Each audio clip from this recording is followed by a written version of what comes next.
Ethical Perspectives on the News is produced by the Interreligious Council of Lynn County, which is solely responsible for its content. The views and opinions expressed on this program do not necessarily reflect those of the staff and management of KCRG TV9.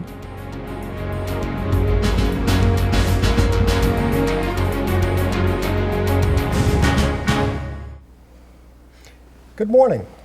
Welcome to this week's edition of Ethical Perspectives on the News. My name is Craig VanSandt. I teach at the University of Northern Iowa and hold the David W. Wilson Chair in Business Ethics there.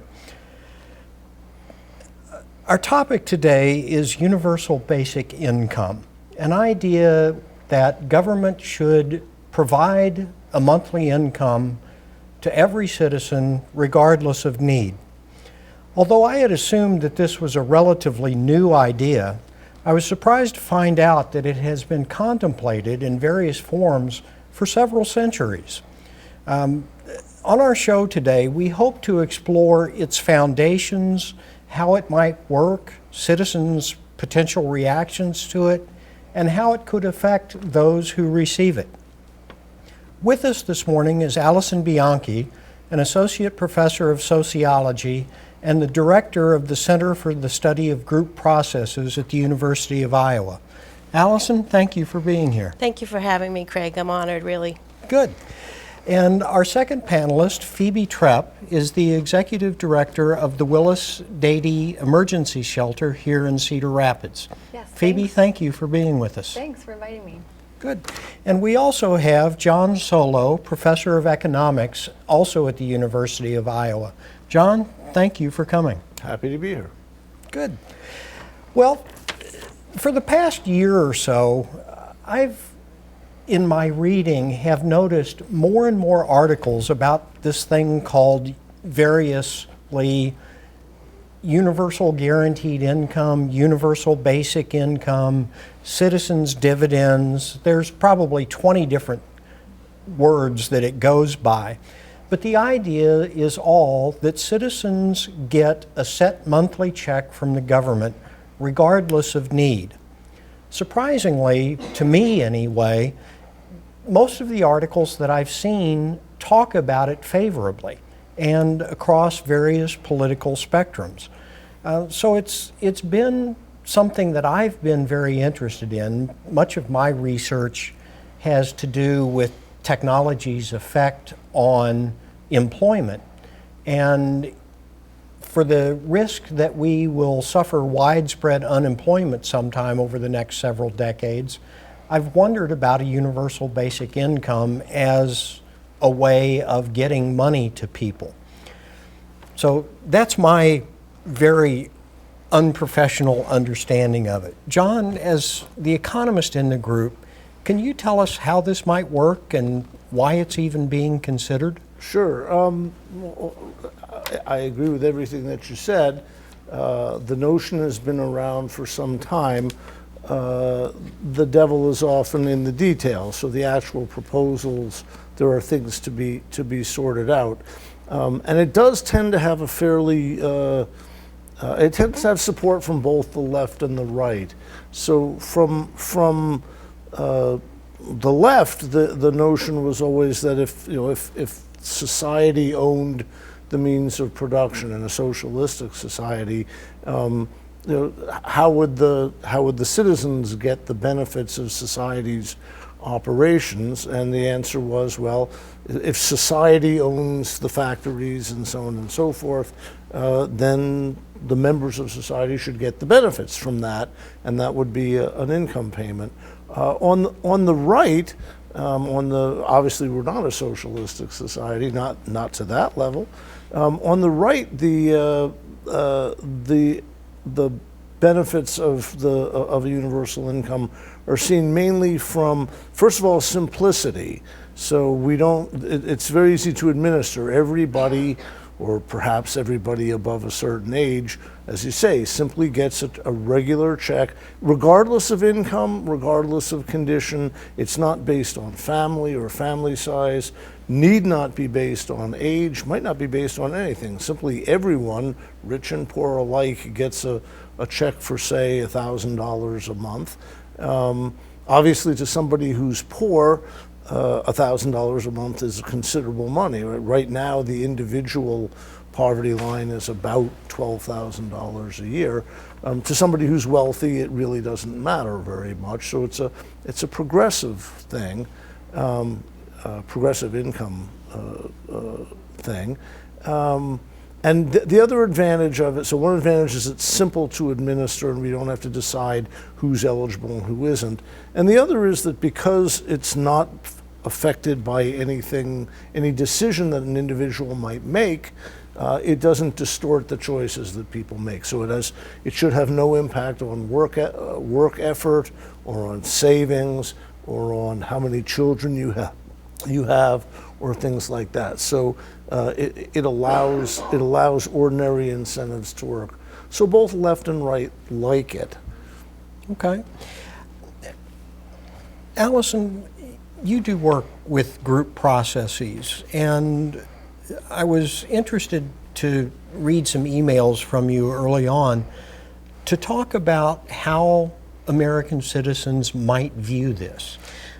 Right. So I definitely specialize in groups as well as attitudes of individuals. And I think that Americans would have a very, not surprisingly, bifurcated reaction to this. One of the most famous books that's written about attitudes of a social welfare program is written by Martin Gillens, who is a political scientist at Princeton. And the name of the book is Why Americans Hate Welfare. So right away, you can see that there's an issue with this notion of social welfare. When asked, Americans, I think overwhelmingly, 71%, according to the studies that he did, said that welfare programs are a problem. Even if they're not, that's just the general attitudes. However, if you ask the same people, should we assist the poor, 71% overwhelmingly say yes, we should actually put more money into assist the poor. So we've got an issue in this country about the way we spin social welfare programs. And so I think that if it's presented as such, there will be a certain segment of the population that will kind of have a negative attitude toward it. However, if it's presented as something else, and I actually thought about this, Craig, how would I spin this? If we call it an investment in skilling or an investment in families or something like that, I think that initially Americans would have a relatively positive take on it. But some really view the social welfare issue, there's a tinge of this kind of undeserving poor as part of the attitude, as well as a tinge, I unfortunately have to say, of racism. Only certain groups have welfare, which of course we know the overwhelming amount of people who receive social welfare in this country are white. But that's attitudes, right? And attitudes sometimes, perceptions sometimes have a bigger impact on our behaviors than objective reality. So, I think it's something to think about, to introduce into our culture carefully if we want the positive reaction. Okay. And Phoebe, can you tell us a little bit about the Willis Dady Emergency Shelter, the clients that you deal with, and how you think they might react to a steady income? Yes. It's really hard to say. I can say that at the outset because we have a huge range of opinions even within our shelter. The one universal thing is we're working with people with very low income. Otherwise, the political beliefs, economic standpoints are really different from person to person. I can tell you that this winter we've seen an unprecedented number of people out on the streets that are sleeping on the streets. Willis Dady provides emergency shelter to single men and to families of any makeup. That could be a single dad with kids, it could be a couple with kids, or it could be a single mom with kids. So we see a big spectrum of people. And thinking about this question, I'm not an economist, I don't know a ton about it, but what I do know is that people lack the income for affordable, ongoing housing, and that something like this would certainly be directed towards people's basic needs: housing, transportation, food, things that keep people safe is what's lacking right now. And I definitely agree, the devil's in the details. What we deal with now in our welfare system is, or in our support system, a lot of cutoff points. So there's a lot of support, and then you reach a certain income and suddenly those supports are gone. If it's a child care assistance, transportation, food stamps, the things that we think are out there to help buoy people really get cut off on a dramatic point. And this type of thing, if administered equally across the population, would mean our clients don't have to worry that if they make another 25 cents an hour, suddenly their benefits will be taken away. I think it would make a huge impact on our clients. And then I have one other just thought. We have a client currently who we were talking about how could we get him back into his housing. He lacks the ability to afford his propane payment. And so that kind of thing, $100 a week or $1,000 a month would allow him to provide that heat and to safely reside in his home. Yeah, as I was reading some of this, you talked about the point where if you go over a little bit on what you earn, your benefits get cut. They were referring to that as a welfare cliff, that your income would go up steadily, but then when you reached a point, the welfare goes away and your income drops dramatically again. One of the things that I'm interested in, and John, I'll refer this to you to start with, why everybody? Why not a certain income level and below? So two reasons, I think, and we've touched on them both. I mean, one is precisely to avoid this cliff, right? Because again, and it's not simply a cliff, right? Most aid programs, housing, food stamps, aid, temporary assistance to needy families, all of those things, they're all, the amount that you get is slowly whittled away the more you earn on your own. And that's just like a tax, right? For every dollar, if for every dollar you earn, you lose 50 cents of benefits, that's just like paying a 50% tax. And we all think that taxes have bad incentive effects. In fact, it's worse than that because they accumulate. So if you lose 50, and I'm making the numbers up, I don't know the actual details, but if you lose 50 cents of housing support for every dollar you make, and 30 cents of food stamps, and 25 cents of something else, you've actually lost more than $1. So the return to working is actually negative. This doesn't have that, right?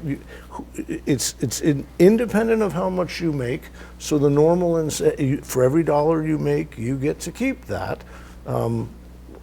Subject to the ordinary income tax, but poor people don't make enough to pay income taxes. So it avoids this cliff problem. I also think it avoids, to some extent, this sort of stigma about welfare, right? If it's poor people and people who've made bad decisions get welfare, and I'm being sarcastic here, but when it's universal, and so Bill Gates is getting his $1,000 a month check and Warren Buffett is getting his too, you wouldn't really sneer at people who receive this so much. By the way, in terms of acceptability, we actually have one kind of very small version of this that goes on in the United States already, and that's the Alaska oil guarantee. So Alaska set up this system. Alaska makes a lot of money from oil that is produced on state land, and they earn royalties on that oil. And they set up a system 30 years ago or something where those royalties went into a fund, and rather than use that to fund the Alaskan government, they actually pay out a check to every Alaskan. You have to have lived there at least a year and you have to intend to stay there, but they pay a check to every Alaskan. Now, it's not $1,000 a month. It's more like $1,000 a year. I think this year's payment is going to be. But it's the same sort of thing. Every Alaskan gets it by virtue of being an Alaskan. And it turns out it's enormously favorably viewed by Alaskans, There have been attempts to, there have been proposals to take some of that money and use it to overcome budget problems, state budget problems and things like that. And overwhelmingly, Alaskans, on the order of 85% vote and say, no, we want our $1,000 a year dividend from the state's oil revenue. So it is actually very popular, despite the fact that it's not seen as welfare. It's seen as this is our right. It's universal. We all get it, and that's the advantage.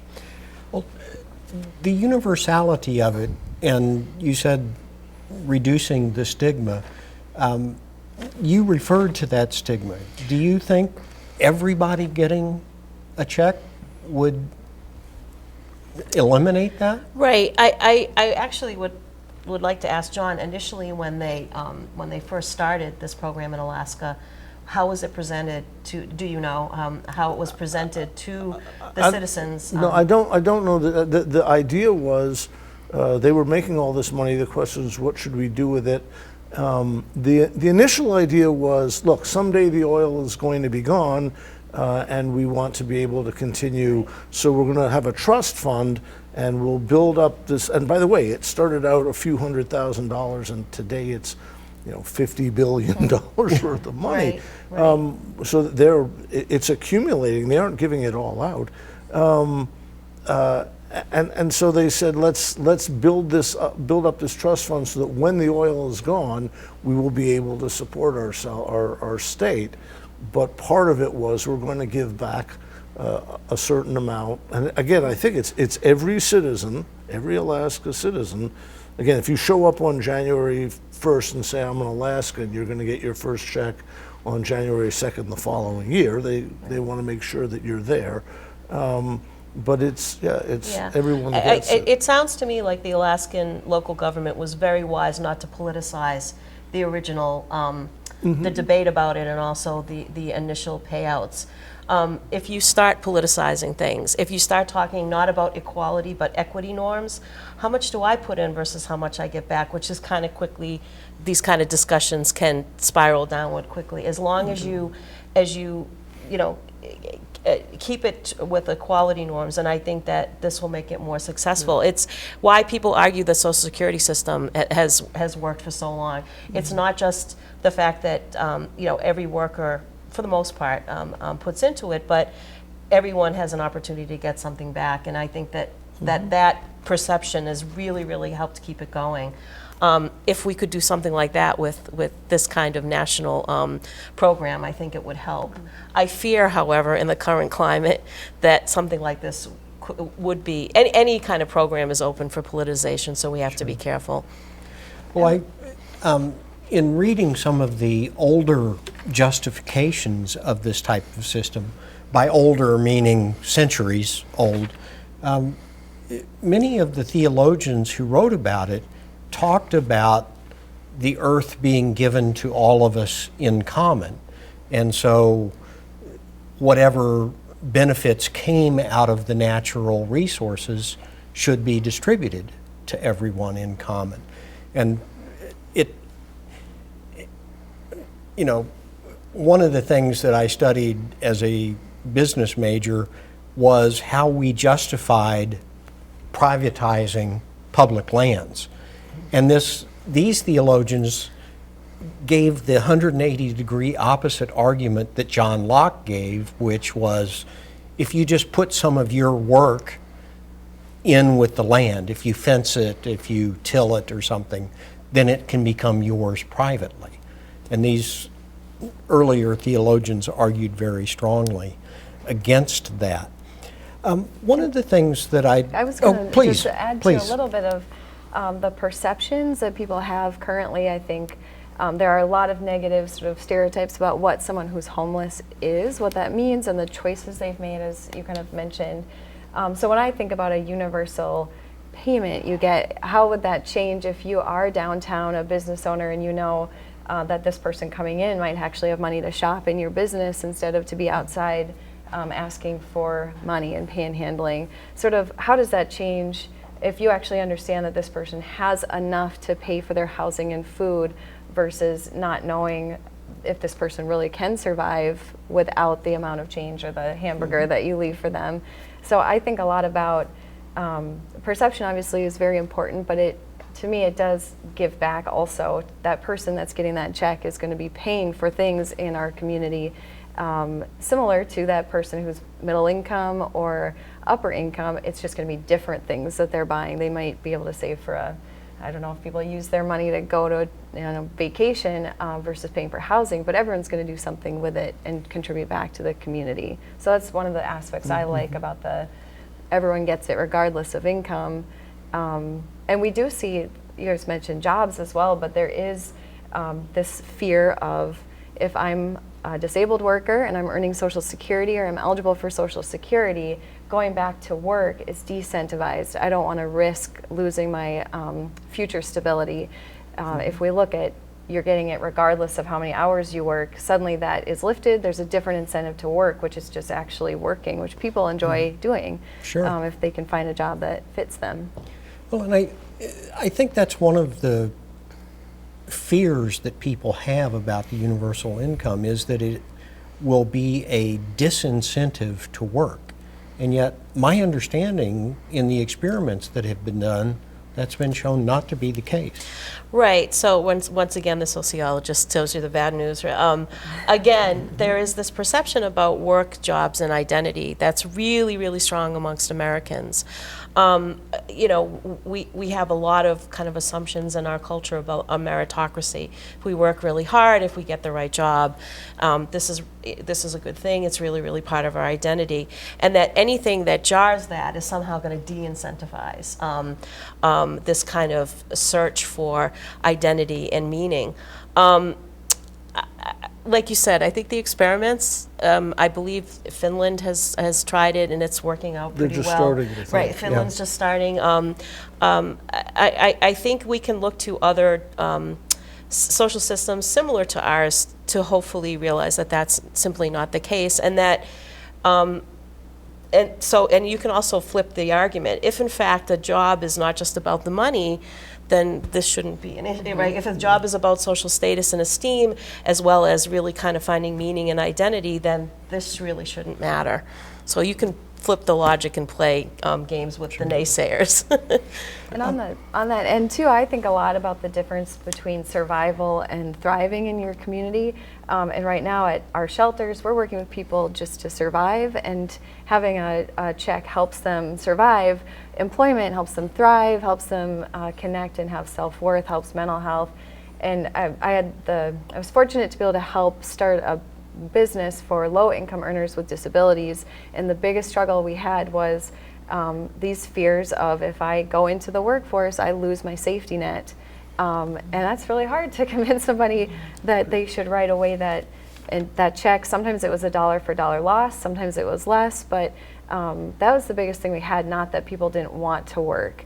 So I go back to, is that really the stigma that people themselves, when they're in it, they want to work? I think it's important to recognize that most people who think about this think about it as replacing the sort of multiple different programs that we have, all of which are conditioned on income, and therefore distort in a bad way the work incentive. So replacing food stamps, welfare, temporary assistance to needy families, housing vouchers, et cetera, replacing that with something that again puts each individual, again, it's not just $1,000 a month for a family of four, it's $1,000 a month for a person. So a family of four, depending on how you deal with children, there is a question in these systems about, does a child get a full $1,000, or do they get it when they reach 18, or do children get a half share, or does it grow by year, things like that. But a couple, you're now talking about $24,000, and that's above the poverty level for a couple right now. People don't propose to substitute the universal income for medical type programs, because that's a risk-bearing thing. That's really insurance. It's about, not everybody is going to use it, but those who do may have very big losses. And also Social Security. No one is suggesting replacing, getting rid of Social Security, but you would replace the sort of hodgepodge of multiple programs. And those have, you think about what the incentive effects of the universal income would be, and from an economic standpoint, they're not as bad as, they're actually a lot better than what we have right now. That's the point. So you may say, well, it's got bad incentive effects, but what we have right now is much, much worse. Right. Well, as always, this conversation is going way too fast. When we're approaching the time that we'll need to wrap up. So let me ask each of you and put you on the spot. Uh-oh. Is this an ethical thing to do? Should we do universal basic income? I think it's an extremely ethical thing to do. One last thing I'll just throw in there very quickly. We are so separated in this country by race, class, and gender and other kind of things. And this would be a universal experience that we would all have that would kind of bring us all together a whole lot more. We don't have a lot of those in this country. So absolutely for the economic reasons first, but also for the social reasons, I think it's a good idea. Phoebe? Yeah, I agree. I think about ethics fairly often when we have people sleeping on the streets of Cedar Rapids, and I think for a country that has so much wealth and ability to reestablish a social network that would work, I think it's absolutely ethical to see what we could improve in our society. John? I'm going to be a little bit more cautious, but I actually do think it's an ethical thing to do. One thing we haven't talked about is the cost of it, right? So if you multiply 320 million Americans, you have to think about how you're going to deal with the children. But you know, several hundred million Americans buy $12,000 a year. Somebody's going to have to pay taxes for that. And it's not going to be, it should not be low-income people, as it currently isn't. Some part of that is going to be offset by programs that we're going to get rid of. But to the extent that we're going to do a certain amount of redistribution, I think anyone should be willing to agree that however much redistribution we're going to do, we should do it in the best way possible. And this has a lot going for it compared to, as I keep saying, the conglomeration of various income-tested programs that we have. By the way, we're also going to have an experiment going on in Oakland, California. I think it has started already, and so we'll learn a little bit more about how it works there as well. And that's one of the things that I've been encouraged about is there are actual experiments going on. And some of them Evidence-based policy, imagine that. really trying to base a decision on data. Any last minute thoughts? We're about a minute out.